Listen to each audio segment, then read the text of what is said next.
जीवन जन्म लाहू किनले हो, जीवन जन्म लाहू किनले हो, श्रवण समीप भयसित केसा, श्रवण समीप भयसित केसा।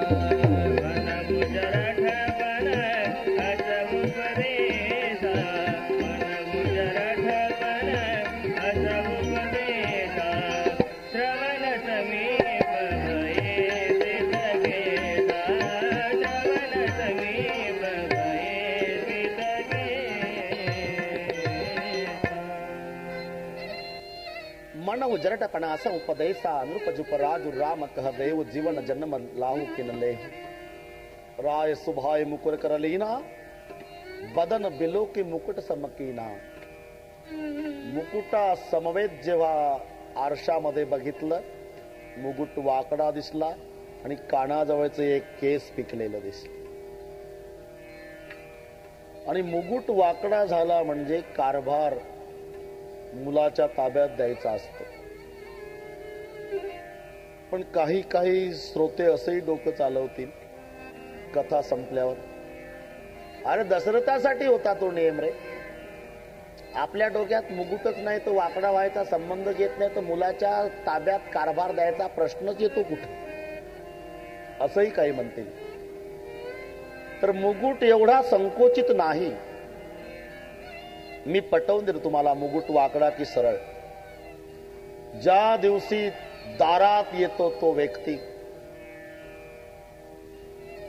आणि दारात आत आल्याबरोबर पायातल्या जोड्याचा आवाज झाला की अख्खं घर लट लट लट लट लट लट कापतं। सुना आपापल्या खोलीत भराभरा निघून जातात, मुलं कामाला, नोकर कामाला, घरात सुई पडेल तरी आवाज येईल इतकी शांतता।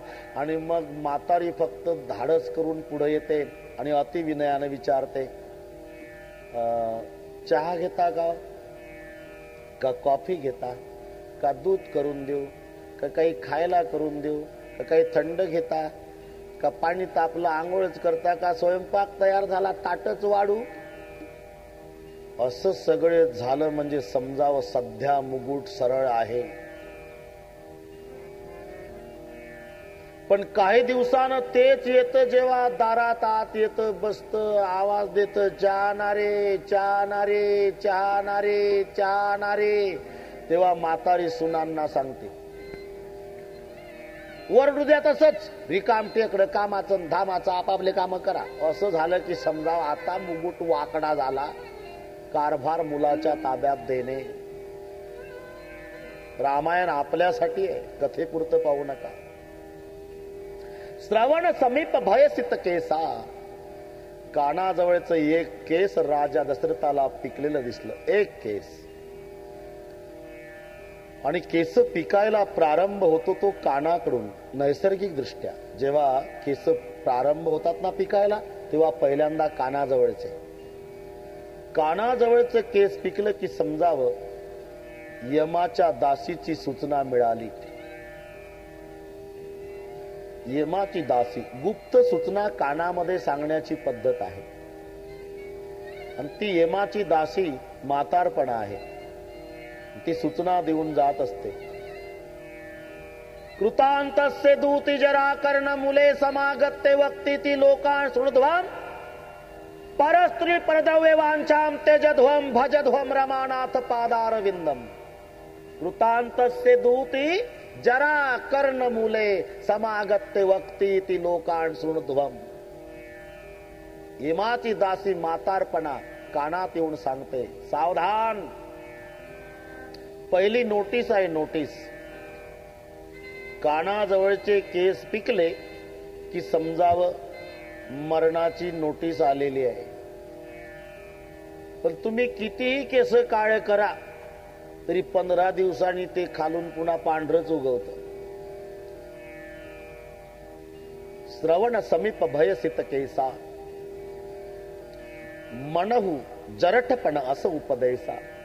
कानाजवळचं केस पिकलेलं बघितलं आणि राजा दशरथजीच्या लक्षात आलं की माझं म्हातारपण मला सांगतंय की आता मुलाच्या ताब्यात राज्य दे राजा आणि तू हरिचिंतनामध्ये आयुष्य घालव. यह विचार उर आणि नृप सुदिन सुअवस रूपाई प्रेम पुलकी तनु मुदित मन गुरु ही सुनाय उजाई.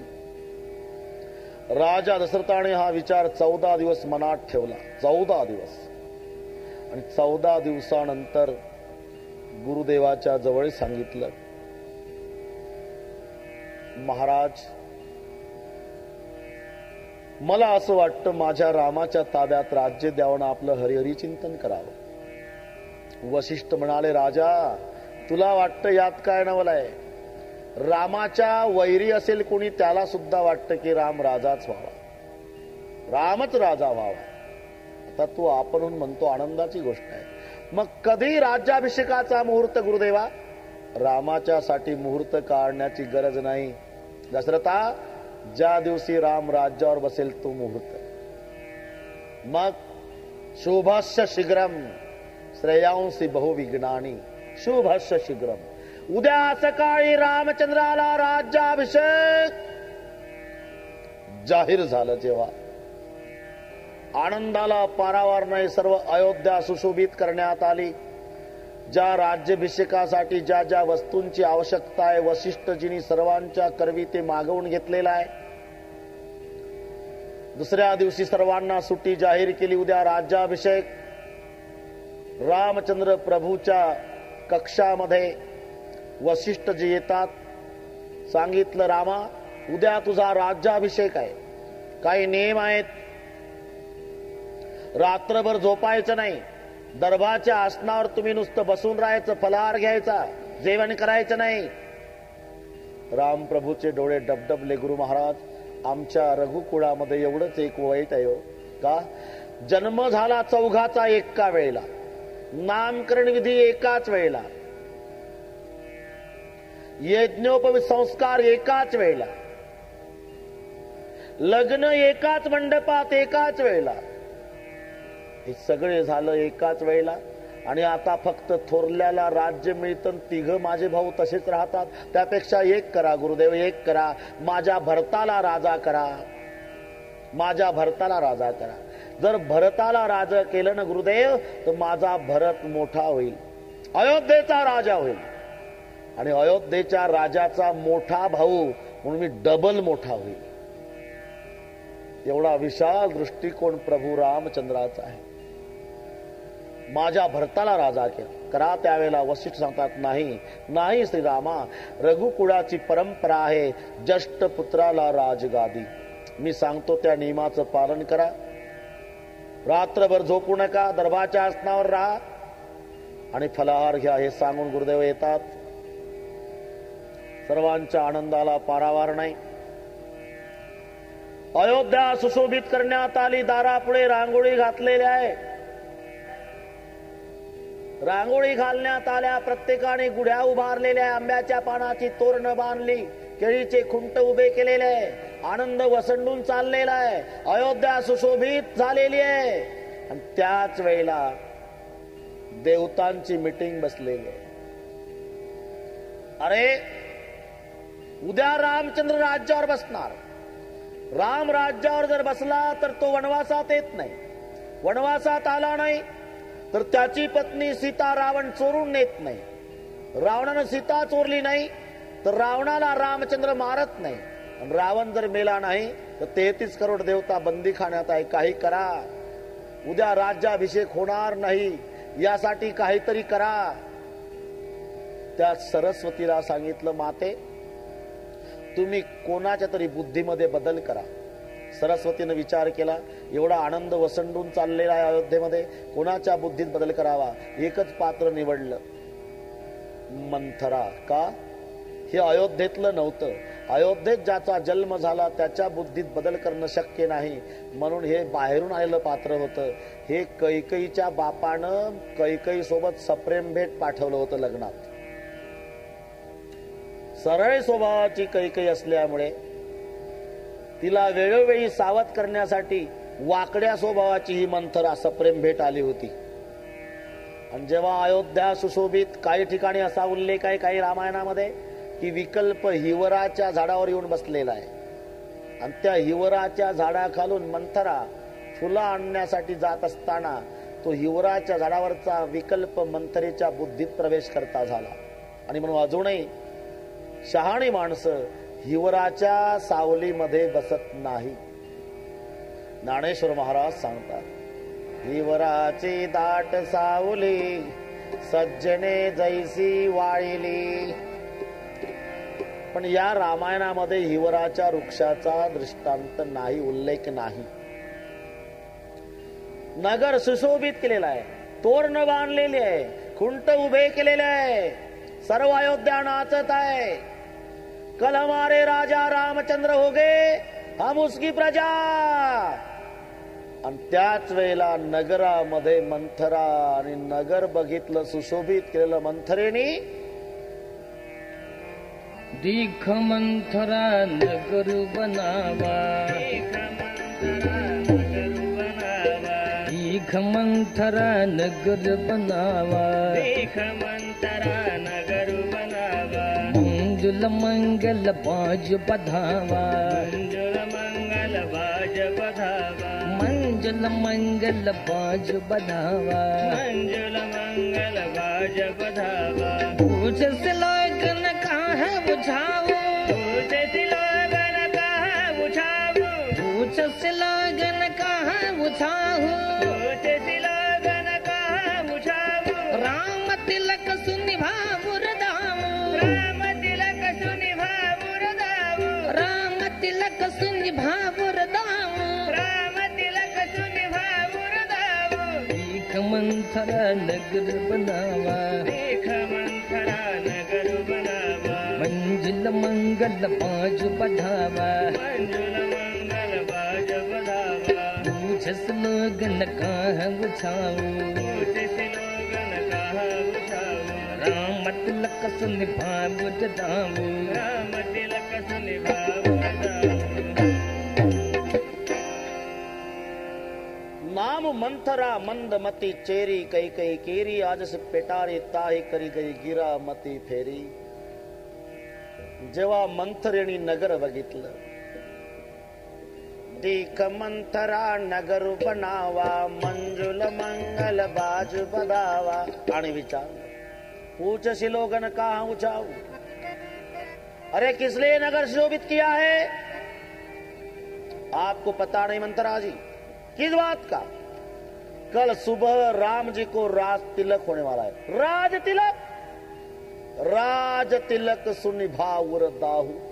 एकदम धक्का बसला आणि मंथरा कैकेयीकडे आली. कैकेयीच्या जवळ उभी आहे. बराच वेळ झाला काही बोलत नाही, आणि जास्त बडबडे अजिबात बोललं नाही म्हणजे शंका येते, हे आपल्यावर रुसलं. मग कैकेयीनं मंथरेला विचारलं, मंथरा चुपचाप क्यों खड़ी? मंथरा तू बोलती क्यों नहीं? अरे क्या हुआ मंथरा, चुप क्यों खड़ी? मंथरा क्या हुआ, कुछ अयोध्या में हुआ क्या? मेरा राम तो कुशल है ना? यावरून कैकेयीचं रामावर किती प्रेम होतं याचा विचार करा. मेरा भरत तो कुशल है ना असं म्हटलं नाही, मग मेरा राम तो कुशल है ना. मंथरेने उत्तर दिलं, हाँ राम के सिवा और कौन कुशल हो सकता है. उत्तर लक्षात दिया. क्या बोली, क्या बोली मंथरा? अरे कैकेयी, राम के सिवा अयोध्या में और कौन कुशल हो सकता है? मतलब कल सुबह राम को राज तिलक होने वाला है. राज तिलक. नाचू लागली कैकेयी, नाचू लागली. बोल बोल मंथरा, काय देऊ तुला? माझी बऱ्याच दिवसाची इच्छा होती माझा राम राज्यावर बसावा. बोल, या आनंदाच्या संदेशाच्या मोबदल्यात काय देऊ तुला? बोल. मंथरा काही बोलत नाही, नुसती लांब लांब श्वास घेते. अरे कैकेयी, कैकेयी तू समझती क्यों नहीं? तुम्हारे पतिदेव अयोध्यापति दिखने में भोले है लेकिन मन से कपटी है. कपटी 14 दिन से उत्सव मना जा रहा है अयोध्या में, कुछ बताया महाराज ने? कपटी है। कपटी बोलने के बाद कैकेयी को क्रोध आया। क्या दोबारा अगर मेरे पतिदेव को कपटी कहा तो मैं जबान खींच लूंगी? क्या समझती हो स्वयं को? मेरे पतिदेव को कपटी बोल रही? 14 दिन हुए, उत्सव मना जा रहा है, कुछ बताया आपको? और क्या षड्यंत्र रचा गया आपको पता है? कैकेयी क्या राजमाता का अधिकार कौशल्या को जाएगा, राजा रामचंद्र बनेगा, आणि त्या दोघाही मायलेकाच ठरलेलं आहे की कैकेयीनं कौशल्याची सेवा करावी आणि भरतानं रामाची सेवा करावी. आणि जर तुम्ही दोघा मायलेकांनी सेवा केली नाही तर तुम्हा दोघालाही ते अयोध्येतून हाकलून देणार आहे. सच कहती है शंकर की सौगंध. तिला काय घेणं देणं होतं शंकरासोबत? बोले मुझे आपका सच नहीं लग रहा मंथरा. अरे मैंने मेरे कानों से सुना है कैकेयी, तुम्हारे पास क्या प्रमाण है?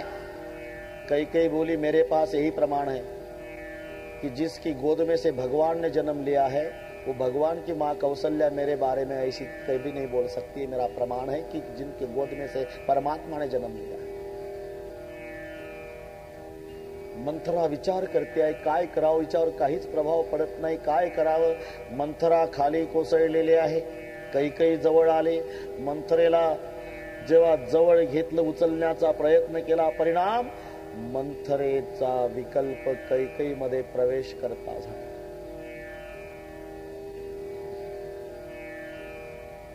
कुबरी करी कबुली कैकेयी कपट छुरी उर पाहन टेई लखनन राणी निकट दुख कैसे चर हरित तिन बालुप सुजैसे सुनत बात मृदु अंत कठोरी देती मनव मधु माहुर घोरी.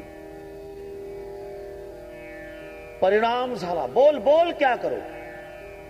मंथरा सांग. बरेच दिवस झाले मला अपशकुन होतात. बोल तू सांगशील ते करायला तयार आहे. मला कौशल्याची सेवा, भरताला रामाची सेवा. आखिर मेरा भरत भी राजकुमार है और मैं भी रानी हूं. सेवा नहीं करूंगी तो इसलिए तो मैं कह रही हूं. बोल तू जो बोलोगी वो कर रही हूं. बोल क्या करो? तू म्हणशील तर विहिरीत उडी टाकते, तू म्हणशील तर रॉकेल वतून घेते. पूर्वीपासूनची ही परंपरा आहे. बोल क्या करू? परऊ कुपतु बचन पर सकऊ पूत पति त्यागी कहसी मोर दुख दे की बड़ कसन करत हित लागी. परऊ कूप तू बचन पर. तू म्हणशील तर विहिरीत उडी टाकते. परऊ कूप तू बचन पर. तू सांगशील ना विहिरीत सुद्धा उडी टाकायला मी तयार आहे. बोल काय करू?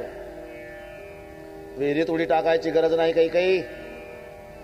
तू किती वेळा सांगत होती की 2 वर राजाने दिले, अजून मागितले नाही मी. हा, ते 2 वर मागण्याची आता वेळ आलेली आहे. पण जोपर्यंत दशरथ राजे रामाची शपथ घालत नाही तोपर्यंत वराची मागणी करायची नाही. एका वराने राज्य मागून घे मुलासाठी, भरतासाठी, आणि एका वराने वनवास माग रामासाठी. ते 2 वर मागण्याची वेळ आलेली. दुई वरदान भूपसन थाती, दुई वरदान भूपसन थाती, मागहु आज जुड़ावहु छाती. राम सिया राम सिया राम जय जय राम. राम सिया राम सिया राम जय जय राम. सुत ही राजु राम ही बनवास, सुदेहु लेहु सब सवती हुलासु. राम सिया राम जय जय राम. राम सिया राम जय जय राम. जय जय तुई बरदान भूपसन थाती, मागो आज जुडावो छाती, सुतई राज राम बनवास. भरताला राज्य मागून घे, रामाला वनवास. देव लेव सब सवती हुलासू. पण एक लक्षात ठेव, भूपती राम सपत जब करही तव मागेहू जई बचन न टरही. दशरथ राजे रामाची शपथ घालत नाही तोपर्यंत वराची मागणी करायची नाही. आणि कैकई कोपभवनामध्ये उघड्यावर मलिन वस्त्र परिधान करून अलंकार विरहित पडून राहायचं. मंथरेनं कैकईला कोपभवनामध्ये कैकई पहुडलेली आहे. खाली काही टाकलेलं नाही, जमिनीवर पहुडलेली, केस विस्कटलेले, म्लान वदन आहे, अलंकार विरहित, मलिन वस्त्र परिधान केलेले अयोध्या नाचत होती. कल हमारे राजा रामचंद्र हो गए, हम उसकी प्रजा. कल राजा रामचंद्र हो गए, हम उसकी प्रजा. आनंद वसंडून वाहत होता अयोध्येत. संध्याकाळी दशरथ राजे आनंदाची वार्ता, राम राज्याभिषेकाची वार्ता आपल्या प्रिय राणी कैकईला सांगण्यासाठी कैकईच्या महालाकडे येतात. मंथरा समोर होती. आज पहिल्यांदा असं घडलं की कैकई स्वागतासाठी दारात नाही, मंथरा आहे. आणि विचारलं राजा दशरथानी मंथरेला, मंथराजी क्या मेरी प्यारी रानी कैकई कहाँ है? कोप भवन में. कोप भवन सुनी सकुच हुराऊ. कोप भवन सुनी सकुच हुराऊ. कोप भवन सुनी सकुच हुराऊ. कोप भवन सुनी सकुच हुराऊ. भय बसाग हुड परहि न पाऊ. भय बसाग हुड परहि न पाऊ. भय बसाग हुड परहि न पाऊ. भय बसाग हुड परहि न पाऊ. सुरपति बसही बाबल जाके. सुरपति बसहि बाहुबल जाके. नरपति सकल रही रुखता के. नरपति सकल रही रुखता के. सो सुनती हरिस गयहु सुखारी. सो सुनती हरिस गयहु सुखारी. सुनिति हरिस गयहु सुखारी. सुनिति हरिस गयहु सुखारी. देखेउ काम प्रताप बड़ाई. देखेउ काम प्रताप बड़ाई. देखेउ काम प्रताप बढ़ाई. देखेउ काम प्रताप बढ़ाई. कोप भवन सुन सकुच हुराऊ. कोप भवन सुन सकुच हुराऊ. कोप भवन सुन सकुच हुराऊ. कोप भवन सुन सकुच हुराऊ. भय बसाग हुड परहि न पाऊ. भय बसाग हुड परहि न पाऊ. भय बसाग हुड परहि न पाऊ. भय बसाग हुड परहि न पाऊ.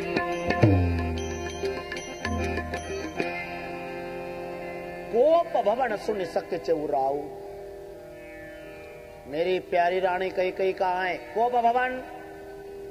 कोप भवन शब्द ऐकला दशरथजीला धक्का बसला. घाबरले दशरथ राजे. कोण हो? सुरपती बसई बाहुबल जाके, नरपती सकल रही रुख ताके. असा राजा दशरथ कोप भवन शब्द ऐकला आणि घाबरले. दशरथजी आत आले. पाहलं कैकईकडे. भूमी सयन पटु मोठ पुराणा. दिय डारी तन भूषण नाना. कुमते कसी कुवेशता भावी अनहई बातु सूच जनु भावी जाय निकट रूप कह मृदु बाणी प्राण प्रिया के ही तुरिसाणी. जवळ आले दशरथजी. शब्द वापरतात. कैकई निकल जाओ यहां से. तिकडे तोंड फिरवलं. तिकडून आलं. कैकई भाग जाओ यहां से. इकडे तोंड फिरवलं. इकडून आलं. कैकई निकलो यहां से. इकडून आलं. कैकई आपका मुंह नहीं देखने का. मान झाली कैकई. आणि दशरथजी बार बार कह राव सुमुखी सुलोचनी पिक बचनी कारण मोई सुनाऊ गज गामे निज कोप कर.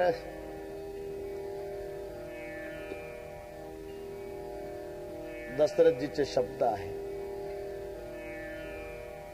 कोकिल कंठी सुमुखी सुलोचनी गजगामिनी पिक बचनी. 5 शब्दाचा प्रयोग केला. सुमुखी सुलोचनी पिक बजनी कोकिल कंठी गजगामिनी. हे पतीनं पत्नीला शब्द वापरावेत, पण मर्यादा आहे. नुकतंच लग्न झालेलं आहे, तारुण्य आहे, एकांत आहे, मग त्यामध्ये पती पत्नीला म्हणू शकतो सुमुखी सुलोचनी पिकबचनी कोकिलकंठी गजगामिनी. पण ज्याच्या 4 मुलांची लग्न झाली, 4 सुना घरात आल्या, 4 सुनांचा सासरा वय वर्ष 90, 4 सुनांची सासू वय वर्ष 85. 85 वर्ष वयाच्या सासूची जर 90 वर्षाच्या म्हाताऱ्यानं हनोटी धरली आणि जर हनोटी धरून म्हणू लागलं सुनांच्या समोर कोकिलकंठी,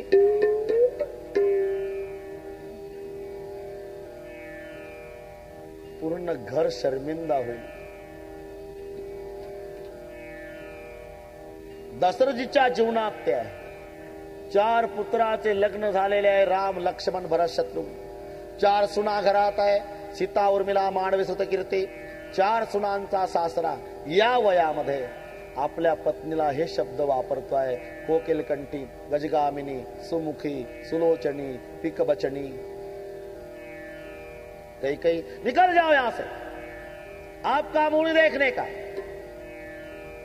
मंथरा घे राज्य मागून. दशरथजी कोकिलकंठी. या 3 भूमिकांचा विचार करा. दशरथजी काम आहे, कैकई क्रोध आहे, मंथरा लोभ आहे. कैकई मुलाकरता राज्य मागून घे, मंथरा लोभ. निकल जाओ यहां से, आपका मुंह नहीं देखने का. कैकई क्रोध. कोकिलकंठी गजगामिनी आताचे दशरथ काम. कोकिलकंठी गजगामिनी आताचे दशरथ काम. दशरथ काम, कैकई क्रोध, मंथरा लोभ. काम क्रोध आणि लोभ या तिन्हीचं एकत्रीकरण म्हणून रामराज्य 14 वर्षे लांबलेलं आहे. क्या हुआ कैकई, क्यों गुस्सा कर रही है? देख कैकई, आपके तरफ जिन्होंने उंगली दिखाई होगी मैं उंगली तोड़ डालूंगा उसे. बोल क्या हुआ? कैकई, बहुत खुशी का संदेश देने आया हूं मैं, ऐसी गुस्सा मत कर. बोल क्या हुआ? क्या हुआ बोल. आज जो कुछ आपको चाहिए वो मैं दे सकता हूं, मांगो. कैकई बोलते मालूम है मालूम है मालूम है. मागो मागो पै कहो पिय कबहू न देहू न लेहू. मंगो मंगो मंगो जिंदगी भर करते हो, कुछ दिया आज तक? मागो मागो पै कहू पिय कबहू न देहू न लेहू.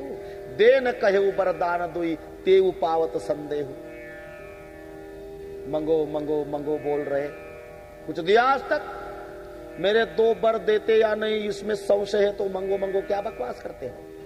अरे हाँ कैकई, तू तो मुझे जानती है, मैं भोला स्वभाव वाला, बर देना का भूल गया, तूने भी मंगा नहीं, 2 के बदले 4 मंगो।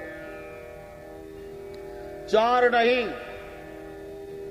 झूठे हम दोष जनि देहु, 2 कई 4 माग मक लेहु। क्यों? रघुकुल रीत सदा चली आई, प्राण जाहु बरु बचन न जाई। नई असत्य सब पातक पुंजा, गिरि सम होई कोटिक गुंजा। सत्य मूल सब सुकृत सुहाए, वेद पुराण विदित मनु गाये। तेई पर राम शपथ करा। रामाची शपथ मंगो।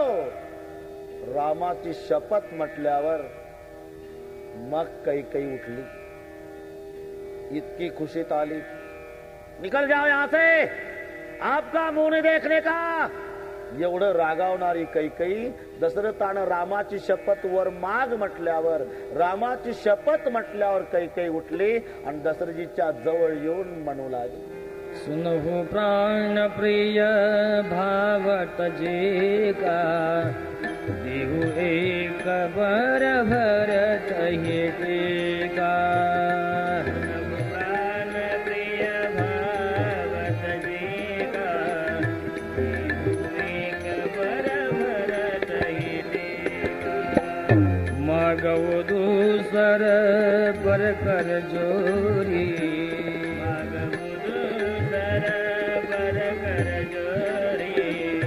रघुनाथ मनोरथ मोरे। रघुनाथ मनोरथ मोरे। तापस वेश विशेष उदासी, तापस वेश विशेष उदासी। 14 बरिस राम बनवासी, 14 बरस राम बनवासी।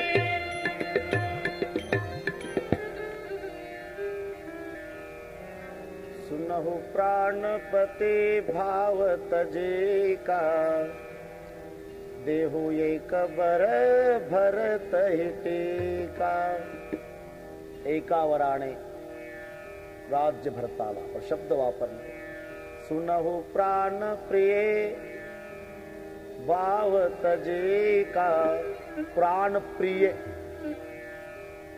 प्राण प्रिय शब्दातला हाही एक भाव आहे की जिला दशरथाचे प्राण प्रिय आहे, जी दशरथाच्या प्राणावर टपलेली आहे, जिच्यामुळे आता दशरथाचा प्राण जाणार आहे। सुनहु प्राण प्रिय भावत जे का, देहु एक बर भरत हे टेका। एका वराने भरताला राज्य। दशरथजीला फारसं वाईट वाटलं नाही। जेव्हा दुसरा वर, मागव दूसर बर कर जोरे, पुरवो नाथ मनोरथ मोरी। तापस वेश विशेष उदासी। तोपर्यंत दशरथजीला दुःख नाही का? दशरथजी विचार करतात, तिला हे म्हणायचं आहे की एका वराने भरताला राज्य द्या आणि दुसरा जो वर आहे त्या वरानं तुम्ही आणि मी दोघेही तपस्व्यांचा वेश धारण करून वनात जाऊ।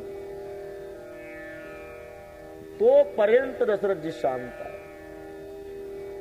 दुसरा वर, तापस वेश विशेष उदासी, 14 बरिस राम बनवास।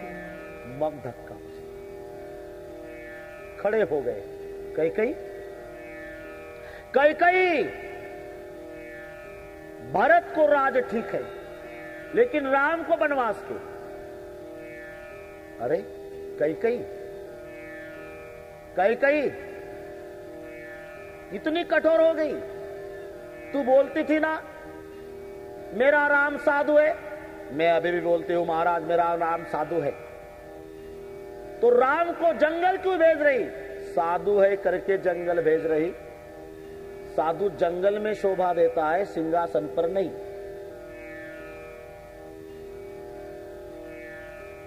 कई तू मजाक तो नहीं कर रही? मजाक भूतकाल की घटना थी महाराज, यह हकीकत है, मजाक नहीं। क्यों? राम का राज तिलक बताने के लिए आए थे तो कितने प्रसन्न दिखाई दे रहे थे। भरत के लिए राज्य मांगा तो इतने उदास क्यों? क्या राम आपका बेटा है? भरत आपका बेटा नहीं? क्या कौशल्या आपकी रानी है? मुझे क्या बाजार से खरीद कर लाए हो?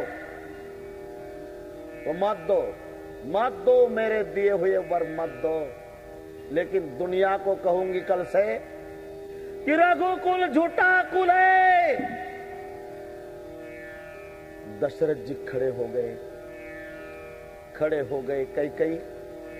कई सब कुछ करो लेकिन मेरे रघुकुल को दोष मत लगाना।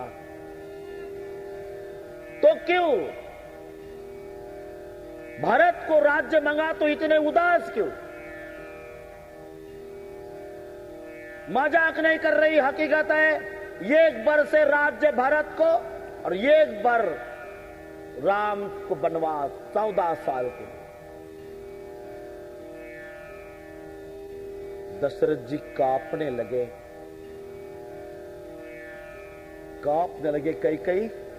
कई बाश करो, बांध करो कई।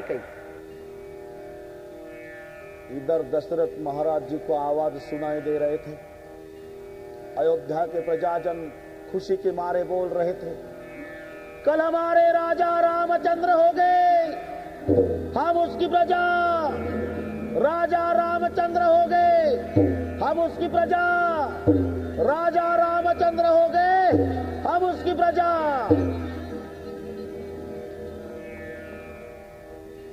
ते शब्द प्रजाजनांचे दशरथजीच्या कानी येतात। दशरथजीला असं वाटतं की कोणीतरी गरम केलेलं तेल माझ्या कानात ओतत आहे। भविष्य दिसलं दशरथजीला, माझा राम वनवासात जाणार आहे। कैकेयीला निर्वाणीच्या शब्दात दशरथजी सांगतायत,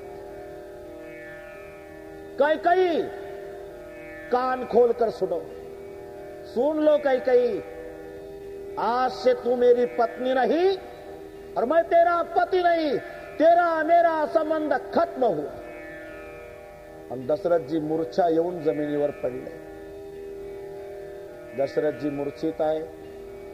इकडे रात्रभर राज्याभिषेकाची तयारी चाललेली आहे।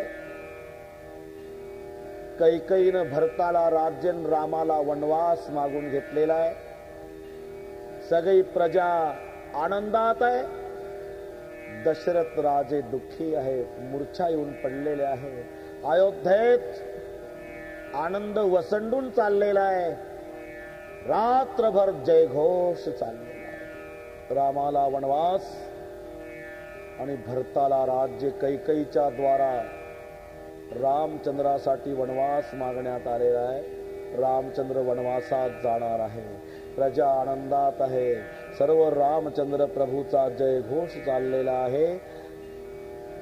गोविंद जय जय गोपाल जय जय, गोविंद जय जय गोपाल जय जय, गोविंद जय जय गोपाल जय जय, गोविंद जय जय गोपाल जय जय। राधा रमण हरि गोविंद जय जय, राधा रमण हरि गोविंद जय जय, राधा रमण हरि गोविंद जय जय, राधा रमण हरि गोविंद जय जय। गोविंद बोलो बोलो गोपाल बोलो, गोविंद जय जय गोपाल जय जय, गोविंद बोलो बोलो गोपाल बोलो, गोविंद बोलो भाई गोपाल बोलो। राधा रमण हरि गोविंद बोलो, राधा रमण हरि गोविंद बोलो, राधा रमण हरि गोविंद बोलो, राधा रमण हरि गोविंद बोलो, गोविंद बोलो बोलो गोपाल बोलो, गोविंद बोलो बोलो गोपाल बोलो। गोविंद बोल बोल गोपाल बोल राधा रमन हरि गोविंद बोलो राधा रमन हरि गोविंद बोल राधा रमन हरि गोविंद बोलो राधा रमन हरि गोविंद बोल गोविंद जय जय गोपाल जय जय गोविंद जय जय गोपाल जय जय गोविंद जय जय गोपाल जय जय गोविंद जय जय गोपाल जय जय राधा रमन हरि गोविंद जय जय राधा रमन हरि गोविंद जय जय राधा रमन हरि गोविंद जय जय राधा रमन हरि गोविंद जय जय गोविंद बोल बोल गोपाल बोल गोविंद बोल बोल गोपाल बोल गोविंद बोल बोल गोपाल बोल गोविंद बोल बोल गोपाल बोल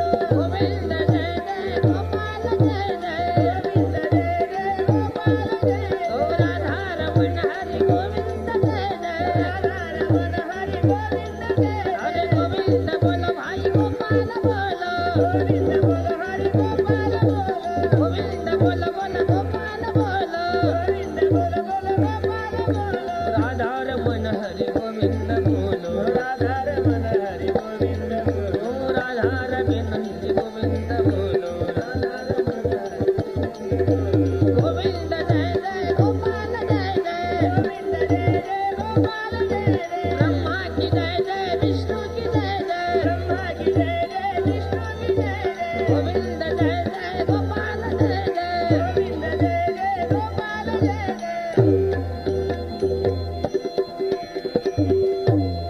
बोली रामचंद्र भगवान की जय गोपाल कृष्ण भगवान की जय उमापति पवन सुत भगवान की जय बोलो रे भाई जगदंदन की जय नमः पार्वती पतये हर हर महादेव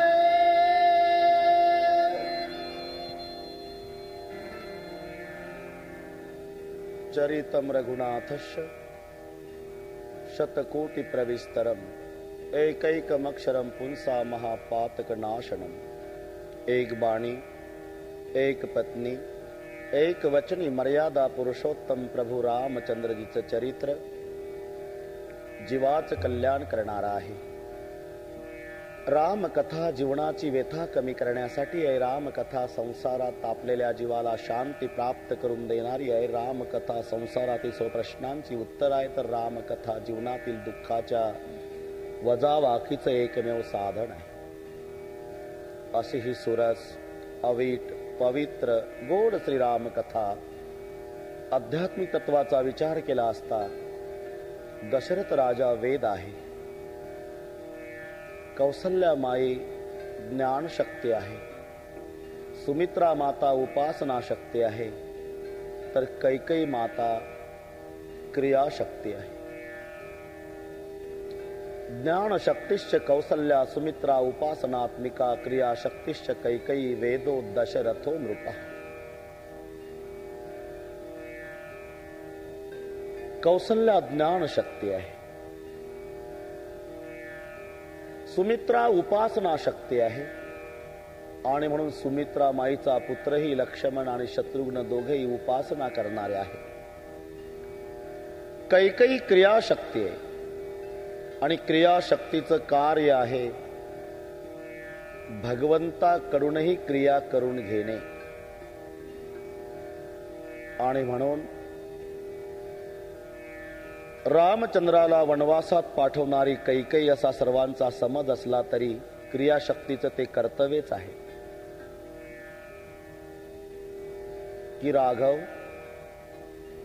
तूने अयोध्या के सिंहासन पर बैठने के लिए जन्म नहीं लिया, दुर्जन मारने के लिए अवतार लिया है. तू पहले तुम्हारा काम करो, 14 साल जंगल जाकर दुर्जन का नाश करो और बाद में सिंहासन पर बैठो. भगवान से भी जो क्रिया करवा लेती है उसका नाम है क्रिया शक्ति. क्रिया शक्तिश्च कैकेयी वेदो दशरथो नृपः.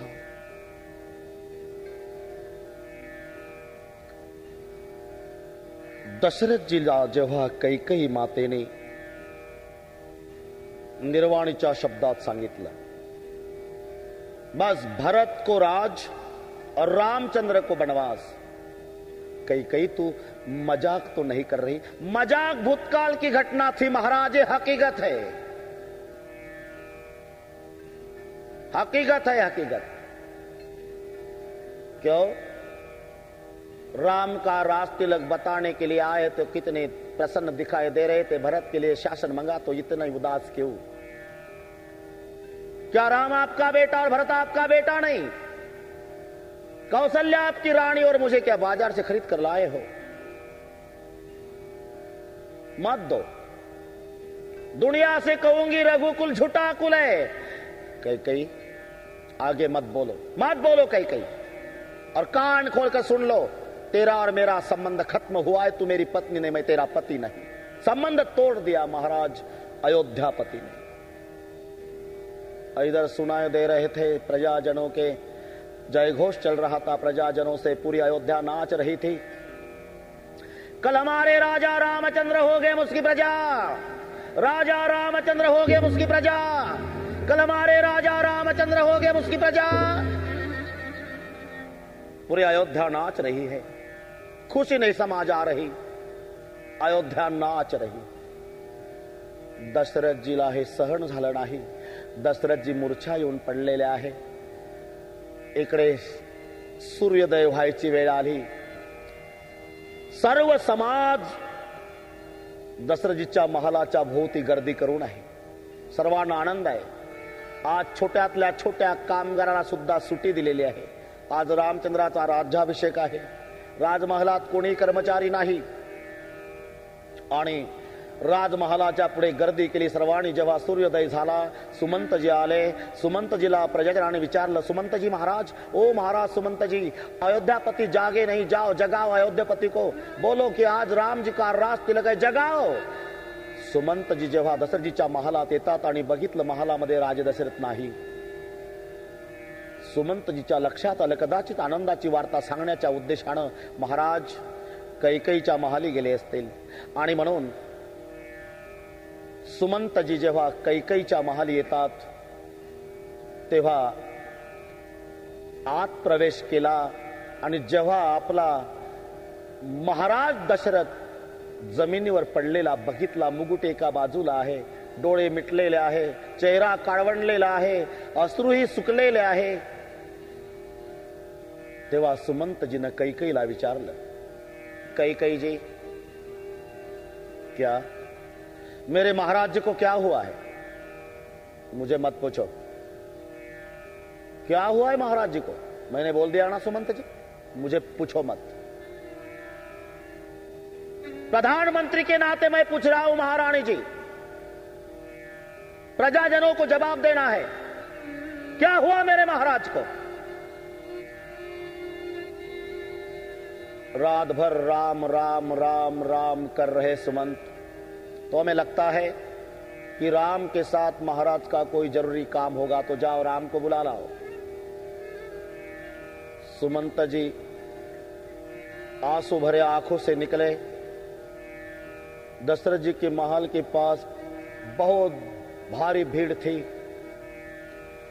सर्वजन विचारतात, क्या हुआ सुमंत जी, क्या हुआ? महाराज जी कहां गए?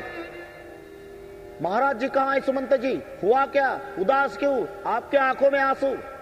सुमंत जी ने सब प्रजाजनों को प्रणाम किया। भाई मुझे मत पूछो, मत पूछो, मेरी मनस्थिति ठीक नहीं है, मत पूछो। सुमंत जी रामचंद्राच्या महाल येतात। रामचंद्र आणि सीता मातेने सुमंतला बघितलं। सुमंतजीच्या पुढे येऊन राम आणि सीता दोघेही प्रणाम करतात। आपने यहां आने का कष्ट क्यों उठाया है सुमंत जी? आप हमें बुला लेते, आप तो हमें पिता के समान है। बोले राघव मेरे साथ चलो, चलो मेरे साथ। रामचंद्र जी उठले, सुमंतजीच्या मागे मागे निघाले। सुमंतजी पुढे, सुमंतचे डोळे अश्रूने डबडबलेले आहे। रामचंद्रजी रात्रीच्या पोशाखात सुमंतजीच्या मागे मागे जात आहे। प्रजाजनाने हे दृश्य पाहिलं आणि आपसात कुजबुज सुरू झाली। कुछ तो भी दाल में काला है। रामचंद्रजीने नहाया नाही, रात्रीचा पोशाख प्रभूच्या अंगावरती आहे। सुमंतजीचे डोळे अश्रूने डबडबलेले आहे, काहीतरी बिघाड झालेला आहे। प्रजाजनांची कुजबुज चाललेली आहे। सुमंतजी रामचंद्र प्रभूला घेऊन तिथपर्यंत येतात जिथे महाराज दशरथजी मूर्छा येऊन पडलेले आहेत. रामचंद्रजीनं 4 वीर पुत्राचा पिता जमिनीवर पडलेला बघितला. मुकुट एका बाजूला, डोळे बंद झालेले, अश्रूही सुकलेले, चेहरा काळवंडलेला असा आपला जन्मदाता पिता बघितला आणि रामचंद्र प्रभू चिंतित आणि आपल्या पित्याकडे प्रणाम करतात. पित्याकडे प्रणाम करून माता कैकेयी जवळ जातात. मां, क्या राघव, क्या हुआ मेरे पिताजी को? 4 वीर पुत्राचा पिता आज जमिनीवर पडलाय माते. बेटा, तुझ्या पित्यानं मला पूर्वी 2 वर दिलेले होते. त्याची मी मागणी केलेली नव्हती आणि त्या 2 वराची मागणी आज केलेली आहे. एका वराने भरताला राज्य आणि दुसऱ्या वराने 14 वर्षाचा तुला वनवास, आणि त्याच्यामुळे तुझा पिता मूर्छा येऊन पडलेला आहे. रामचंद्र अति प्रसन्न झाले. कैकेयी मातेच्या जवळ म्हणतायत, माते, जननी तू जननी भई, असली जननी तू है मेरी, तू जननी है. मेरी इच्छा थी मां, मेरी इच्छा थी मेरा भरत राजा बने. आज तूने मेरी इच्छा पूरी की है. जननी तू जननी है. और 14 साल का वनवास, इसलिए मेरे पिताजी को दुख हुआ है मां. आज तक साधु संत ऋषि मुनि लोग मदद मांगने के लिए अयोध्या में आते थे. आज मैं 14 साल साधुओं के झोपड़ी झोपड़ी में जाऊंगा, उनकी सेवा करूंगा. कितना भाग्य का अवसर है. और इसलिए मेरे पिता को दुख हुआ. यह अच्छा नहीं मां. तू मेरी जननी है, जननी. वास्तविक जननी शब्दावर दोष आहे. जननी तिला म्हणतात जिच्या पोटी जन्म झालेला आहे. रामचंद्राची जननी कौसल्या माई आहे. मग रामचंद्र कैकेयीला जननी का म्हणतात? याचं कारण आहे, माते, रामाचा जन्म कौसल्येपासून झाला, पण रामायणाचा जन्म कैकेयीमुळे झाला. जननी तू जननी भई, तू मेरी जननी. रामचंद्र प्रभूला इतकी घाई झाली, इतकी घाई झाली वनात जाण्याची. हत्तीच्या पिलाचा दृष्टांत देतात. हत्तीचं पिलू अरण्यातून आणून गावामध्ये साखळ दंडाने बांधलेलं आहे आणि साखळ दंडानं बांधलेलं पिलू 2 दिवस झाले. एक महात्मा त्या गावात आले. त्या महात्म्याने ग्रामस्थांना विनंती केली, बाबा, हे एवढंसं छोटंसं पिलू, त्याचे मायबाप अरण्यामध्ये दुःखी असतील, अरे सोडून द्या. त्या महात्म्याचं ग्रामस्थांनी ऐकलं आणि ग्रामस्थ जेव्हा त्या हत्तीच्या पिलाचे साखळ दंड सोडू लागले, साखळ दंड सोडताना ते पिलू जसं अरण्यात पळून जाण्याची घाई करतं, तसा राम वनवासात जाण्याची घाई करू लागले. रामचंद्रजींनी सुमंत पुत्र अभिनंदनला इशारा केला आणि रामचंद्राच्या वयाचे सुमंताचे पुत्र, त्यांचं नाव अभिनंदन, आणि त्या अभिनंदनजीला सोबत घेऊन रामचंद्र प्रभू कौसल्या माईच्या महाली जातात. गेल्या गेल्या कौसल्या माई रामचंद्रावरती रागावली. रामा, अजून आंघोळ केली नाहीस बेटा? अरे आज तुझा राज्याभिषेक आहे, मी राजमाता होणार आहे. जा जा रामचंद्रा, हे बघ तुझ्याकरता पोशाखाची निवड केलेली आहे, प्रसाद निवडलेला आहे, मुकुटाची निवड केलेली आहे, अलंकाराची निवड. मी रात्रभर जागी आहे रे, आज मी राजमाता होणार आहे. जा जा आंघोळ कर बेटा, तुझे पिता रागावतील माझ्यावर. रामचंद्रजी सांगतायत, माते, धर्म धुरी न धर्म गती जाणी, कहेव मातु सन अति मृदू बाणी. अति मृदू स्वरामध्ये, मृदू आवाजामध्ये, कोमल आवाजामध्ये रामचंद्र प्रभू आपल्या मातेला, कौसल्या माईला सांगतायत, मा, क्या बेटा, आज कळलं मला माझा पिता किती उदार अंतकरणाचा आहे. कदाचित माझ्या पित्यांना वाटलं असावं, माते, की माझ्या रामाला अयोध्येचं राज्य मर्यादित आहे. ज्या राज्याला मर्यादाच नाही असं अमर्याद अरण्यात राज्य माझ्या उदार बापाने मला दिलेलं आहे. पिता दीन मोही कानन राजू, जह सब भाती मोर बड काजू. आयसु देही मुदित मन माता, जय मुद मंगल कानन जाता. जन सणे बस डरपसी भोरे, आनंद अंब अनुग्रह थोरे. आयसु देही मुदित मन माता, मुझे आशीर्वाद देना माँ, आशीर्वाद देना. जय मुद मंगल कानन जाता. बरस 4 विपिन बसी, करी पितु बचन प्रमाण. आई पाय पुण्य देखे मनु जनि करसी मलान. माँ 14 साल जल्दी निकल जाएंगे माँ, जल्दी निकल जाएंगे. 14 साल के बाद मैं आऊंगा माँ. क्यों उदास हो गई माँ? बचन विनित मधुर रघुवर के, सरसम लागे मातुर करके. सहमि सुखी सुनी शीतली बानी, जिमि जवास परे पावस पानी. कही न जाई कछु हृदय विषादू, मनहु मृगी सुनी के हरि नादू. कौसल्या माईच्या डोळ्यात अश्रू आले. अभिनंदनला विचारलं. अभिनंदनाने सगळ्या इतिहास सांगितला. काही मातेनं दोरवर वागून घेतलेले आहे. एकावर आणि राज्य भरताला, एकावर आणि वनवास रामाला. हे सगळे अभिनंदनच्या द्वारा जेव्हा कौसल्या माईला कळालं, कौसल्येचे डोळे अश्रूंनी डबडबले. आणि कौसल्या माईनं रामाला सांगितलं, राघव राघव. क्या माँ? माझी चुचुंदरी सारखी अवस्था झाली बेटा. तो एक उंदराचा प्रकार, त्याचं लांबट तोंड असतं, त्याला चुचुंदरी म्हणतात, कुठे लक्ष्मी म्हणतात, खेड्याच्या भाषेत सुसुंदरी म्हणतात.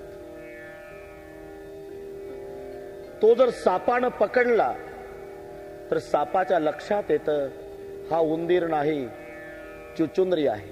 टाकून द्यावी तर सापाचे डोळे जातात, आणि गिळावी तर सापाचा प्राण